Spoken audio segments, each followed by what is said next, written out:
People look at me and be like, man, this guy has a great life, but it's not what you think. I met them at a motel and they trapped me in there and they were gonna kill me. One more question. So one more, brother. I don't know, just one. No, but one more question. When Khaled was on 106 in Park, everyone he was hosting had on a Cavi shirt. All the music video, Cavi shirt. Lil Wayne, Rick Ross, Fabulous. You guys get an exclusive shit. Yeah, no one knows this. Hey, you know, like, the older you get and you realize all the people that screwed you and all the people, you be like, damn, but the only people that stuck with me is my family. Let's flat out. Big teams, big boys, right? My highs and lows inherit growth, Mr. Deeds. Went from juggling 3 jobs to CEO like I'm Steve. Never been a rotten apple, call me John Appleseed. That's how I bleed. I can see no other man can judge me. Call him Mike, Mr. International, getting cream. Single mother told me worth, and now I'm worth everything. Went from Wall Street to Abu Dhabi, straight rolling in a Maserati with women that feel exotic. My life too pristine. Man, you didn't have to do them like that, man. You didn't have to do them like that. It was film day. Yeah. We gotta make a statement. Exactly. We gotta make a statement. What's going on, man?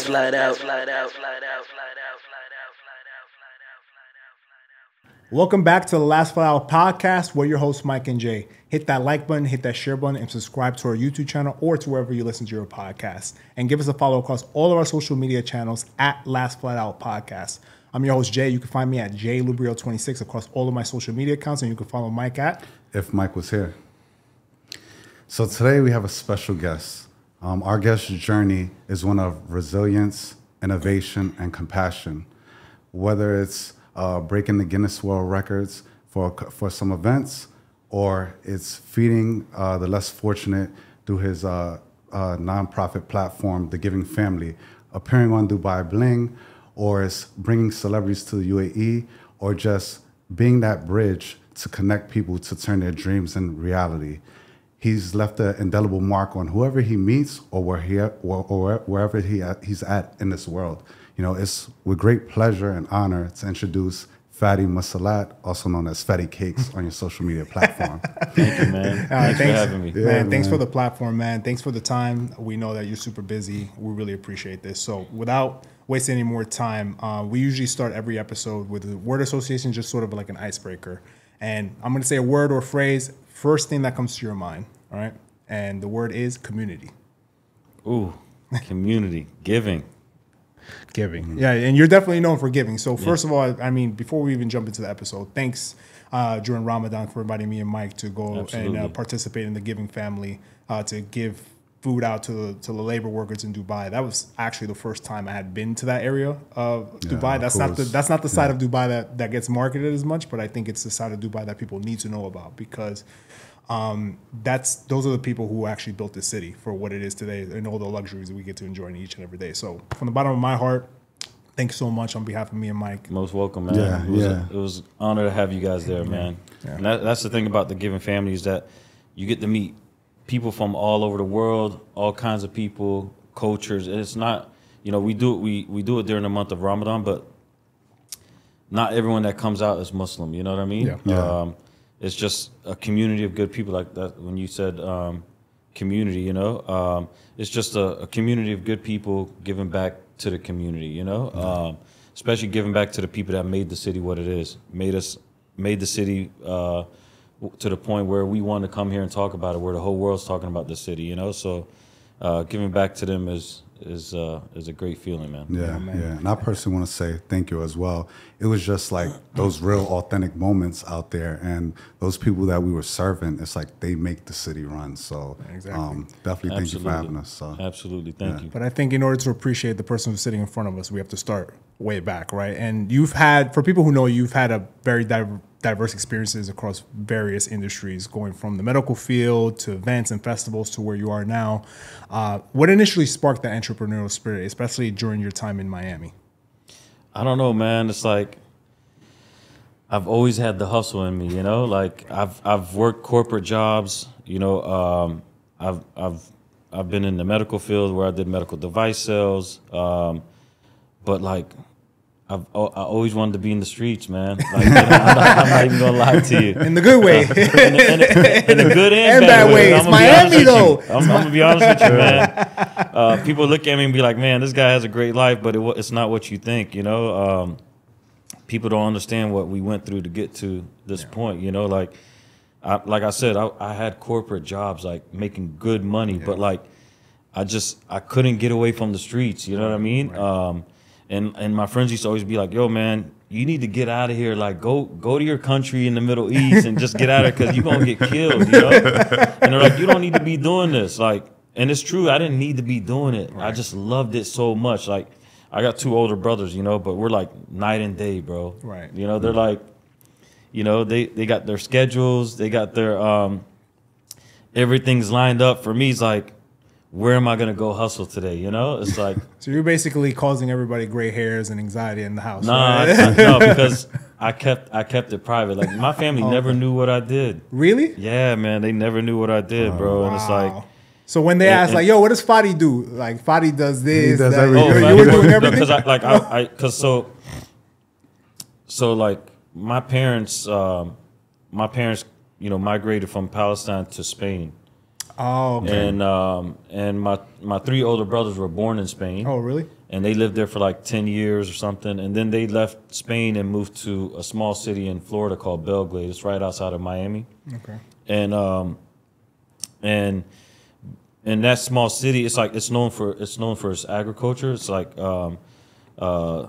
her soul is her soil. That's like the slogan for the city, because like the soil's so rich, and that's where they used to grow the sugar cane. It was like the highest or like the most sugar cane produced in the United States. And so what happened was, like, back in the day, they used to bring all the Jamaicans to cut the sugar cane by hand. Wow. And all my uncles and aunts, we owned this one street called Avenue A. And it's like, there was like 40 stores on this one street. And all my uncles and aunts, including my father, had stores there. And every single one of them sold the same merchandise. All the stores, no, I'm serious. They all sold the same merchandise, right? And the reason is because these Jamaicans would get dropped off every Friday. Like, their labor camp buses would drop them off on this one street, and they would have like a couple, like 2-3 hours to just shop as much as they can to send back to their families in Jamaica. So like, they would literally go from store to store, seeing who's going to give them a better price. So like, all my uncles and aunts were competing with each other. Like, no, don't go to him. I'm gonna give you cheaper. You know what I mean? But we all sold the same shit. And so I was like probably.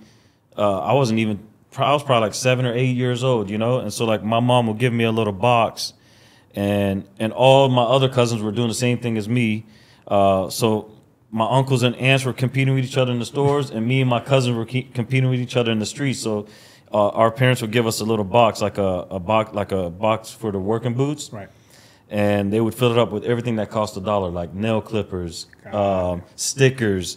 Back in the day, they used to have blank cassettes called TDK, 60-minute and 90-minute, where you can record what you want, and then you send it to your family, and, you know, they can hear your voice. You know what I mean? OG DVR. Yeah. So like, everything that cost $1. So we fill up our box, and me and all my cousins are in the streets between all these Jamaicans selling everything for $1. You know, we come back to the store, box is empty. We give our parents a whole like a stack of ones, and then we go back again. So I was hustling since like I was 7, 8 years old, man. Crazy. And that's crazy, man. And then when Jamaican season was over and they started bringing the machines in, our families made so much money, they all kind of retired and went back to like Palestine and built their homes and just retired there. And then what happened is we left that business and got into the urban wear, like the Sean John, Fat Farm, Roc-a-wear, all that stuff, you know? You guys were the down south Dr. J's. Yeah, for sure. So like everyone left that small city and went out to like all parts of Miami, Atlanta, New Orleans, and started opening up urban stores. You know, and back in the day, there was a convention in Vegas called the Magic Show where they go there and order all their clothes. You know, so so we got into the urban business, and I was like, man, I'm not gonna open a store like all my cousins, because our families don't believe in anyone on the register. So we had to be in the store open and closed 7 days a week, you know? Yeah. Okay, got it. I'm like, man, I'm not. That's no life, you know. Like, what happened is they graduate from high school. Their parents have an arranged marriage for them. They get married, open up a store, and their lives are done, you know? Yeah. So, like, I graduated from Florida State. I mean, I graduated from high school, and I went off to Florida State for football.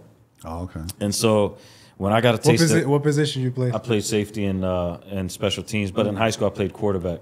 Oh, you nice. QB. He was running the show in high school. Yeah. So when I got a taste of that college life and saw how crazy it was, you know, I was in Tallahassee, like, I don't know if you guys are familiar with Florida, but like Florida State University is on the Panhandle. It's in Tallahassee. Okay. And so like everyone that was in Florida went to Tallahassee for school. Like if they couldn't get into Florida State, they'll sign up for the community college, which is called Tallahassee Community College, just to say that they were in the vibe and the ecosystem. You know what I mean? Yeah, so we had Florida State, we had TCC, which is a community college, and then right across the street we had Florida A&M, FAMU. FAMU, yeah. You know, black school. So like the city was lit, you know. And we from New York, so basketball's lit, but in Florida's football is life. So I got a taste of that college life, and I'm like, man, there's no way I can go like open up a store and work 7 days a week. I'm not doing it. So I went on tour with you know, my cousin Khaled on the tour bus because he wasn't flying then. And so I got a taste of that tour life for 3 years, and that was crazy, you know. So I'm like, okay, like it was just like the streets was always coming into me, you know, like. Now, do you feel like you couldn't the fact that you had to be in a 9-to-5 report somewhere that to you felt like torture at the time? Is that or no? I don't think it felt like torture to me. I just felt like I wasn't gonna listen to anyone. I wasn't gonna listen to someone tell me what to do, when to come, and you know what I mean. Like I felt like I could do it on my own, you know, because I was doing it since I was a kid. Like I knew how to make money, you know. And are you doing this while having a corporate job as well? No. This is before I got. So then I was like, that's when my mom was like, listen, you know, I told you can go to university, enjoy yourself. You know, I gave you that free life, not like your other cousins. But now you're doing this tour life, and we gotta change this. Like I need you to get married and have kids, whatever. So I was like, I don't know about the marriage and having kids, but like, okay, I'll try to find a good job, you know, like a job that you approve. So I started working in the wholesale side because all my cousins had urban stores. Right. So I was like, you know what? Why don't I? So I got my first job was with Sean John with P Diddy. Oh, okay. So I started selling to my cousins. So like we became the plug. Yeah, so you became the plug. So I'm like, okay, y'all want it, y'all got to come through me. You know? So I handled the whole southeast of the United States. Wow. That's what's up. So I handled, you know, Florida, Georgia, Alabama, Mississippi, South Carolina, North Carolina, Tennessee, Kentucky. So I handled all of those states. So anyone that had a store in those states, if you didn't have the brand, you had to sign up through me. I approve which stores get it, and if you had the brand already, you had to come through me to order for your next 6 months to get your merchandise in your store.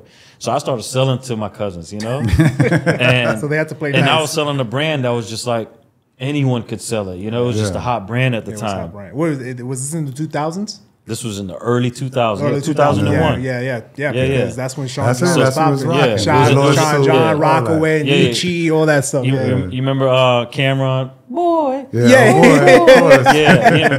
song was so crazy. They even came out with the cologne, perfume, the cologne. Yeah, like urban was so big. Whatever you came out with, it was just selling. You know what I'm saying? Like I said, they came out with the old boy, and then they brought the cologne out, and it went crazy just because of the song. You know, that's how big urban was. So and then I did that for like 4 years, and then just being in that environment felt like I was already in the streets. You know what I mean? Because it was like it was urban, hood. It was, you know, I mean, bro, it was crazy. Like it was good times. You know. And then I left Sean John and went to Roc-a-wear with Jay.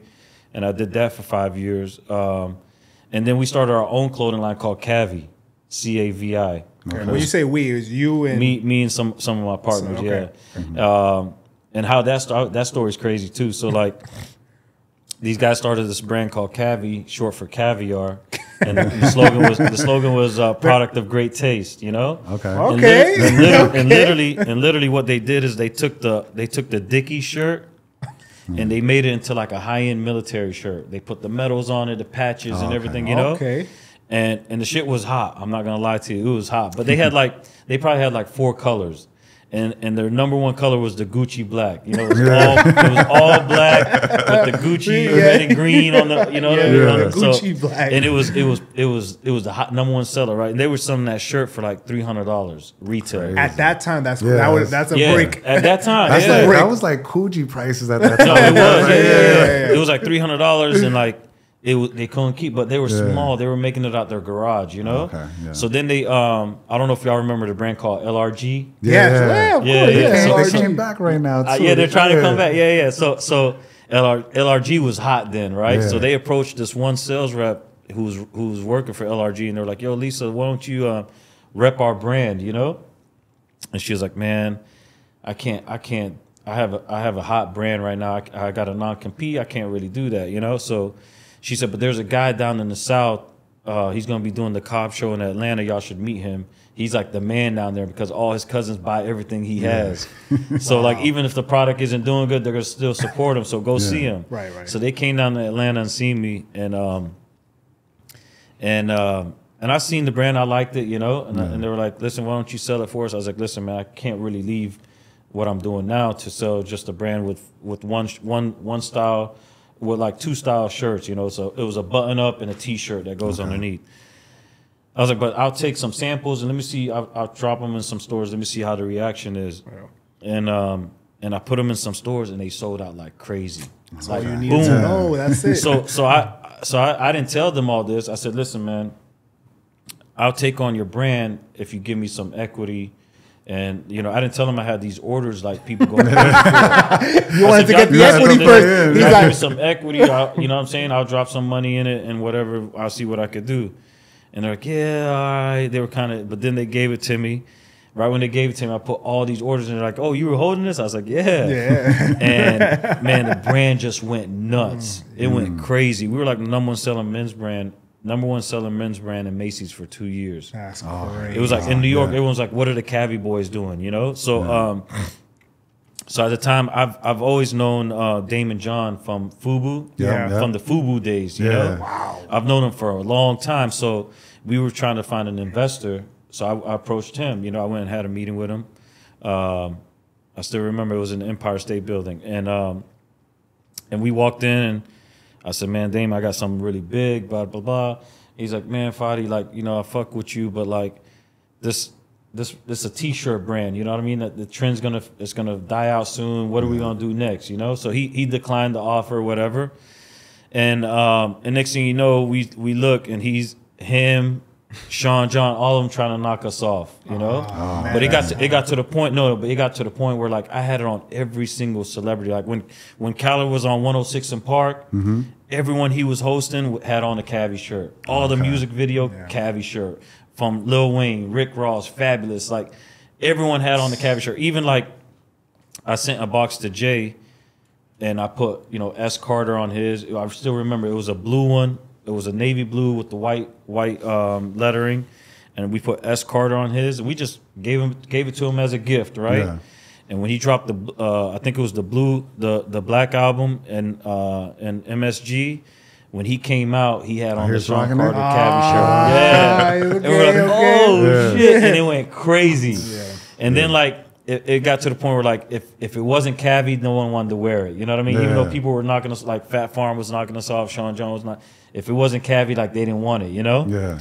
So it was booming, man. So that we started that brand, and then we brought in one of Jay-Z's partners named Alex Bazet. He bought us out. He took majority ownership, and he fired us all. He just came in and got rid of all of us. Damn. You know? All right. And that's when I was like, "Oh shit!" All right, and it was on my birthday, man. I still remember this. And I was like, "All right, fuck it. I just got to go back to hustling," you know? Yeah. So I made enough money, and I was like, "Okay, I'm chilling. I'm living on South Beach. My neighbor's Lil Wayne." And then that's when I got in the streets real heavy, man, to the point where like I'm selling, like I was like the biggest Oxycontin guy in Miami, man. Damn. So I was like the biggest seller to Hell's Angels in New York, you know? Oh, okay. Man, that was a crazy phase, bro. And then like statute of limitations is a wonderful thing. So like, see, bro, this is the first time. This is the first. You guys get an exclusive shit. Yeah, no one knows this. Hey, you know no, what I mean? this That's my is closest friends. You know. Yeah. Man, I was like back and forth, New York, Miami, New York. I was just, bro. It was that nightlife was, and then mind you, I don't drink or smoke. Okay. How did you make that? Is I mean, that's the person. You're actually the perfect person because you're not getting high on your own supply. You're not drunk. You're actually sober all the time. So you're actually the perfect person for something like that. But I guess in that life, like when you were obviously you were probably making a lot of money, but what drew you there? Like, was it just the excitement of being around all these people, or was it like just being your own boss and having? No, I don't. I feel comfortable with the streets, man. Yeah. Like those were my friends. You know what I mean? Like it was all I know, bro. Like I didn't fit in with like the corporate white. Even when I was like working in the corporate field, like they loved me because I had some swagger. You know what I mean? Like, they loved me because like they do. I was a little hood. Believe me, they love that. They love that. Yeah, like, they love I'm that. telling you, you know what I mean? So like, and it was all I knew, man. Like, I loved it, man. That's my life, man. That was me, you know. Like that's what I grew up on. So you were in that. So after Cavi, you're in the streets at this time. And I guess what was your plan? Like if you could take yourself back. I didn't have no plan, bro. Yeah. So I didn't have no plan, no direction, nothing. You know. Yeah. And thank God, like that, I didn't drink or smoke. You know what I mean? Something really bad would have happened. You know. Yeah. But yeah, then like. I was like, man, I kind of caught it myself. I was like, man, I'm not moving forward. Like I'm still doing the same shit every day. So like, and that's when I picked up and moved to Michigan.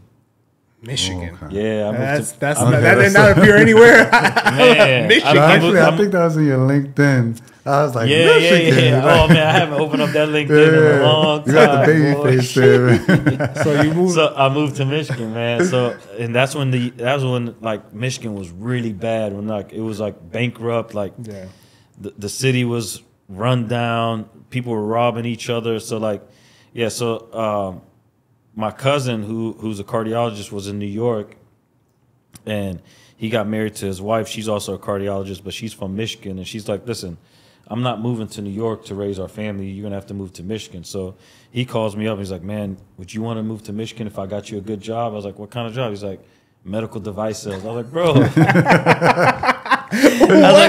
couldn't think of the complete opposite of what you were doing currently in Miami. Bro, I can't even tell you a medical term. Like, I don't know, like, what am I supposed to do? You know, like, he's like, don't worry. They're going to call you, interview you, and just be honest with them, and you'll be okay. I said, so then I found out how the medical device world works, you know. If these companies have a doctor that they love and that doctor loves them, they'll do anything for him. You know what I mean? Okay. So he was using these devices that it was a startup company out of San Francisco, and he was one of their biggest users, right? Okay.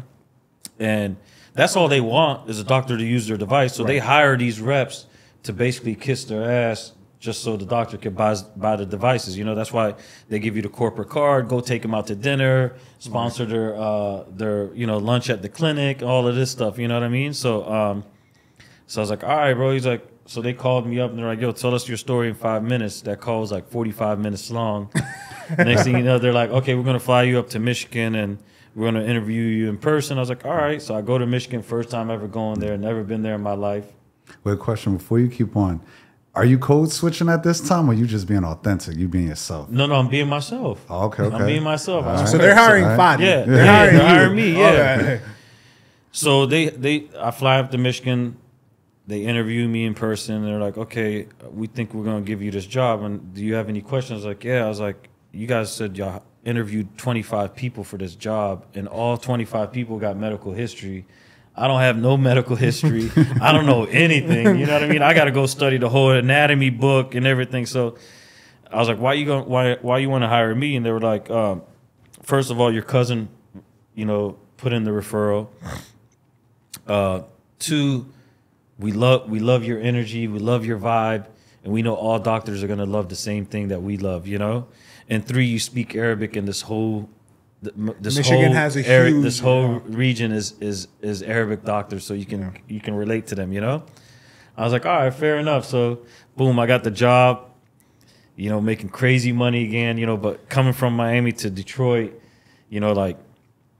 You go on a date in Miami, the dinner's $500, like Dubai. You know, you go to dinner in Detroit, you buy the whole menu's $100. You know, so you was killing it. Fadie was killing it out there. They really want to like, you know. I'm like, oh man, this can't be true. So like, you know, you go to Miami. A girl wants a freaking Hermes bag, Louis Vuitton bag.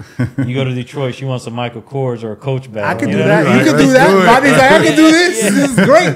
So your money's staying up and the cost of living is going down. Man, so like, I did it, man. But then, you know, I found out like, man, like the value of money didn't bring me happiness, man. I was like, damn. Like, I'm making way more money than I was in Miami, but I'm not happy here. You know what I mean? It was miserable. Like, y'all know the Midwest. It's cold, it's gray all the time, you know? Like, and I was like, man, I can't do this no more. So after 2 years, I hit them up and said, listen, I'm gonna have to resign, man. I can't do it. And it was just simply because you weren't happy. You were making money at the time. Yeah, I wasn't happy. You were I think you mentioned you were like the #1 medical sales rep. My first year, I was like #1 rep in the country. All right. So sorry about that. So then I was like, man, I can't do it. So, and I was like, I can't go back to Miami because I'm not gonna go backwards in life, you know. Right. And then at this point, I was like, you know, like. Whatever my mom wanted us, it was just, you know, I started like understanding what people say, that at the end of the day, there's no one stronger than family. You know what I'm saying? Like, and you don't realize that until you get older. You know, when you're young, you hear you never want to hear things because you're all over the place, right? But then like the older you get, and you realize all the people that screwed you and all the people, you be like, damn, but the only people that stuck with me is my family. You know what I'm saying? And I used to always take them for granted. I used to never listen and this and that. And they're still here with me. You know what I mean? Right. So I was like, you know what? Like, I'm gonna take a chance and move to Dubai and be closer to my mom because she lives in Palestine. So I was like, you know, I'm gonna take that chance. And like, what year was that? That was 2016. This is 2014. 2014. Okay. Yeah, and two of my uncles on my mom's side moved to Dubai over 65 years ago. And so they're like so before the country was even founded. Yeah, so they're local. So you know how there's two categories of locals. There's ones that have the Emirati passport, and there's one that have the Emirati passport and the family card. Yeah, the family book. Yeah, the family book. Those are the OGs. The OGs, yeah. So even though my uncles were Palestinian, they still they got the family. They got the family book because they brought them in when they first formed the country. So they got the family book. All their kids are born here. They're all locals. You know what I mean? So I've been coming here for a long time, but I finally made the move in 2014. And how I made that move was crazy, man. I was on tour with Kevin Hart, who's a good friend of mine. Okay. And we were in South Africa, and he was like, yo, we just got booked in Abu Dhabi, so let's go over there. That was his first time here, right? His first time, yeah. Okay. I think that was like 2015, I think, right? I went to that concert. That was dope. It was outdoors. Yeah. And so we fly here from Cape Town, and we're in Abu Dhabi. We're staying at the St. Regis in Saadiyat, and then he did a show. We all hung out. We had a great time, and then it was like, all right, we're going to the airport. And I'm like, nah, I'm staying here, bro. He's like, what do you mean you're staying here? I was like, bro, just have them extend the room for one more day, and then I'll stay here for another day. Then I'm gonna make my way to Dubai and see what I'm gonna do, you know? Yeah. And they're like, all right. So they all left. I stayed in Abu Dhabi one other night, and then came to Dubai, and then never looked back since. Wow. Yeah. So you left Michigan. You were on a tour with Kevin Hart. You stayed in Abu Dhabi. What was your plan then? Like, did you have any sense of what you wanted to do? So I called the medical company and I said, hey, listen, because the devices I had, it was like to prevent amputation. It's called, it was a device for PAD, for peripheral artery disease. So like all the patients that are like obese, high cholesterol, diabetic, that got blockages in their arteries, you know, in their legs. And what it is that my device would open up the artery to give them blood flow to the foot, so it could prevent like amputation, gangrene, all that stuff, you know. And here's like the top 10 countries in the world for diabetes is like 8 out of the top 10 is like the Middle East. You know, you guys love your sweets, man. Yeah, you know, and just I love it too. They don't really like exercise. Yeah, they just love to eat. You know what I mean? And so I told him, I said, listen, man, I think you should look into this side of the world.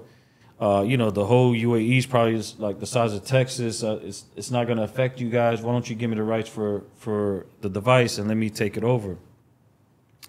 And so they gave me the rights, and I came down here and I started, and that's when I'm the one that, you know, sorry, I didn't mean to cut off, but got interrupted. No, go ahead. So I think I'm gonna need more than 8 minutes. Yeah, no. Running. So I did that. I came here and I started training all the doctors here that are cardiologists with my device. And the problem is that these doctors, like, they like to stick to their ways. They don't like to use new technology and stuff like that. So, and then I saw how hard healthcare was here compared to the U.S. with the billings and the insurances and all of this. And like, they wanted everything on consignment. And these devices are super expensive. I'm like, I can't just give it to you on consignment and wait 120 days to get paid. So I tried that for 2 years. It wasn't working. But in those 2 years, I saw how big entertainment was here. And I was just like, okay, let me get my new business. It's gonna be entertainment. Yeah. Back to my streets, but it's the halal way. You know what I mean? So and then I started working with my first client was this local family, Belhassa family. I'm the one that founded the kid Money Kicks. Oh, okay. I gave him the name Money Kicks. I'm the one that took him to America for the first time in his life. I ended up taking him like 8 times. Okay. I'm the one that introduced him to Fat Joe. I'm the one that introduced him to Khaled. All of that stuff. You know what I mean? Yeah. And then I saw myself like managing a teenager, and I was like, man, this ain't for me. You know what I mean? Like, I didn't come here to manage a teenager, you know? And once again, I was making a lot of money, you know? And then I was like, you know what? The whole city saw what I did for this kid. So like, I was getting a lot of like people approach me like, yo, can we do this? Can we do that? So I was like, you know what? So I started my own company called Invite Only. And I started, you know, brokering deals from the U.S. to here, you know? And so bring people, acts here. Acts, campaigns, events, and just started to, and then it just never stopped, you know? Okay. And I think like, everything before 2014. First of all, that's the first time I'm hearing any of this stuff. Thanks for that. Yeah. And everything you've done since 2014, I mean, people can kind of like, you know, it's very highly highlighted what you've done, all the acts you've run, the entertainment that you've brought here. But I know that's something that is close to your heart is the giving family. So, you know, hearing your background, like that is probably like, did you always want to do something like that? Is there something that happened in your life, maybe when you got here? It's just like, man, so when I first got here, I saw these people and I'm like, damn, like why they're living like this? You know what I mean? Like, and they're such nice people. So I went out on my own the first time, like 9 years ago, and I fed a few people, you know what I mean? And I was like, man, like they really appreciate it, you know, like coming from the States, you know, you try to take food, you know, whatever's left over at the restaurant, you try to give it to someone in the streets, they curse you out, you know, they're like, nah, they rather have money because they want to go buy like a beer or drugs. Right. But here, man, you give anyone like a slice of pizza that you have, they're just so appreciative, and you see their face, you know what I mean? And the more I was doing that, like the more I started feeling for these people, you know? Right. And so every year it just kept building up. And then COVID came, we got shut down for 2 years. And then right after COVID, 3 years ago, I started it again. And the first day I did 450 meals, and then I went with four people. And then the next day we did 750. And then there was like 10 people, and it just kept building. And then I got an interview on the Chris Fade show on Virgin Radio. And just off that interview, I had like 100 people come out. And then the word just kept spreading. And then next thing you know, now I got like over 6,000 volunteers. And this year we did over 350,000 meals in 30 days, you know? Wow. And it's just like, it's an addiction now, man. I can't stop, you know what I mean? And like, I just want to do it everywhere. It's like, everything I have, I just want to give it. You know what I mean? And like I feel like that's what I was missing in life, man. And I found what I was missing. Yeah.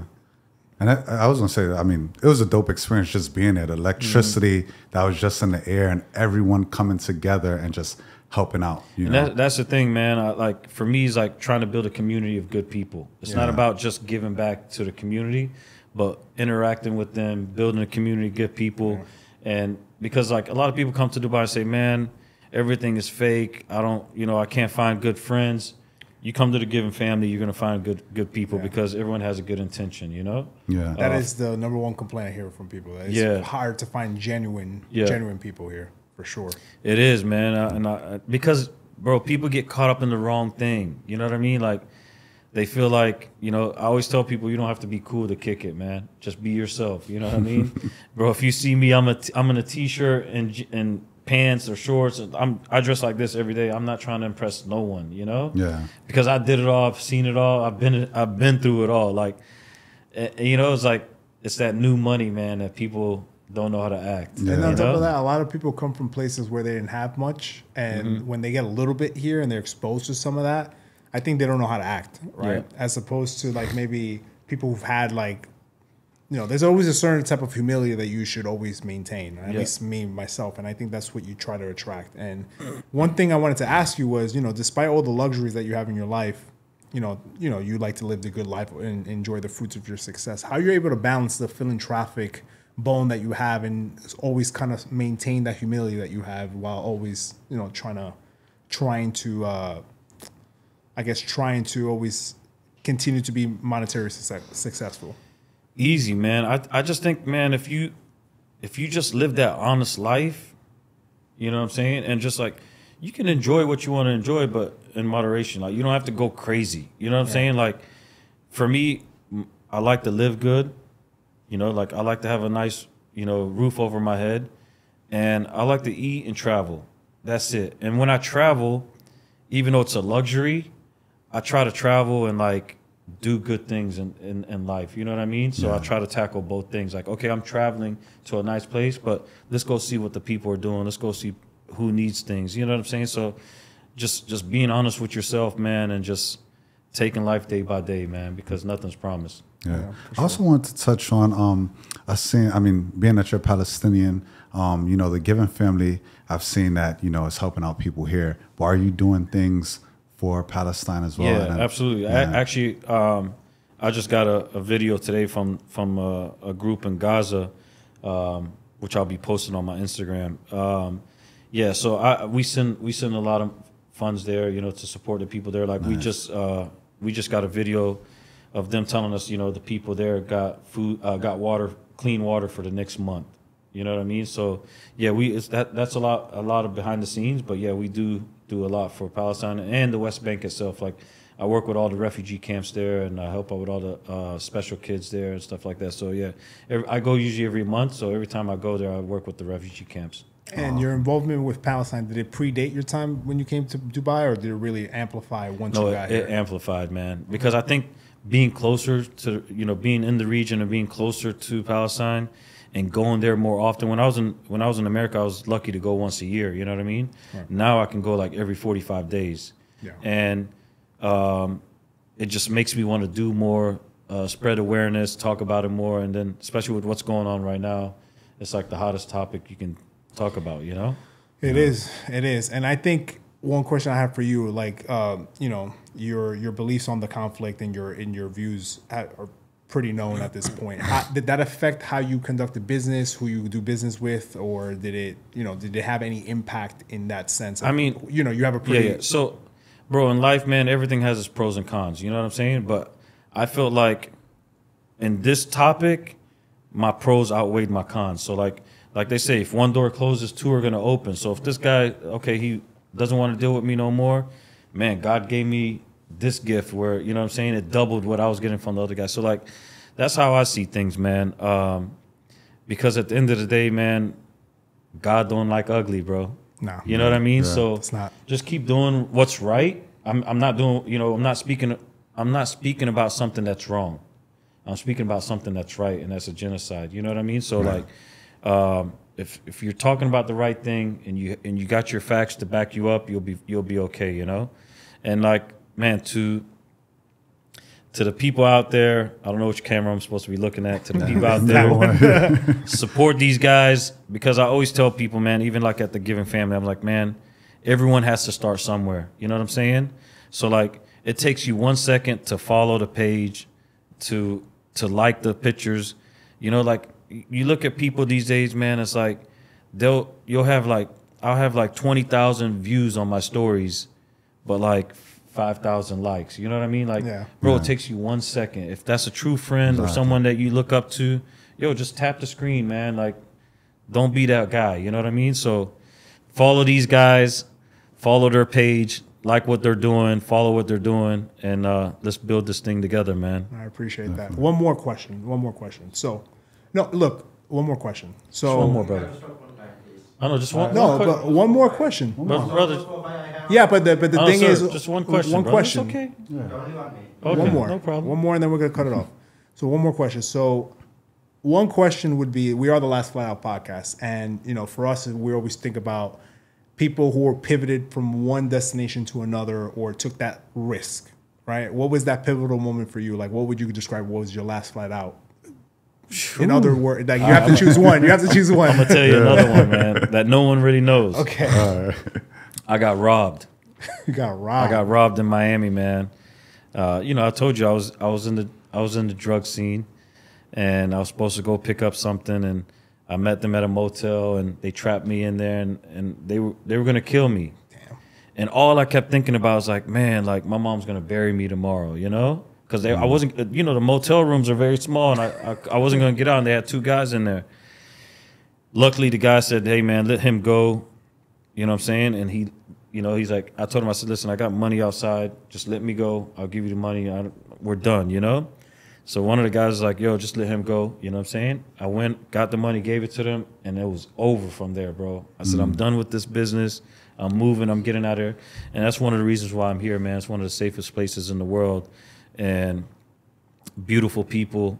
Listen, like I have an American passport. I love America, but the way it's going right now, it's not the place for me, man. Yeah, man, that is definitely the last flight out for sure. And Fadie, just to wrap it up, why don't you tell the people where they can find you, the Giving Family, or you can find me on Instagram, Fadie Cakes, Fadie Cakes. I know the name doesn't go with the Instagram, but on a side note, I do love cakes. I do love desserts, but also you can find us at the Giving Family. That's where we do our charity work. Feel free to join anytime you guys want, and make sure you guys follow and like these guys' page, please. Thank you. Thank you. And if you could just like this video, subscribe to our YouTube channel, and give us a follow at Last Flight Out Podcast. Thank you again for tuning in. We'll see you same time, same place next week. Peace. Peace. The international getting cream. Single mother told me worth, and now I'm worth everything. Went from Wall Street to Abu Dhabi, straight rolling in a Maserati with women that feel exotic. My life too pristine.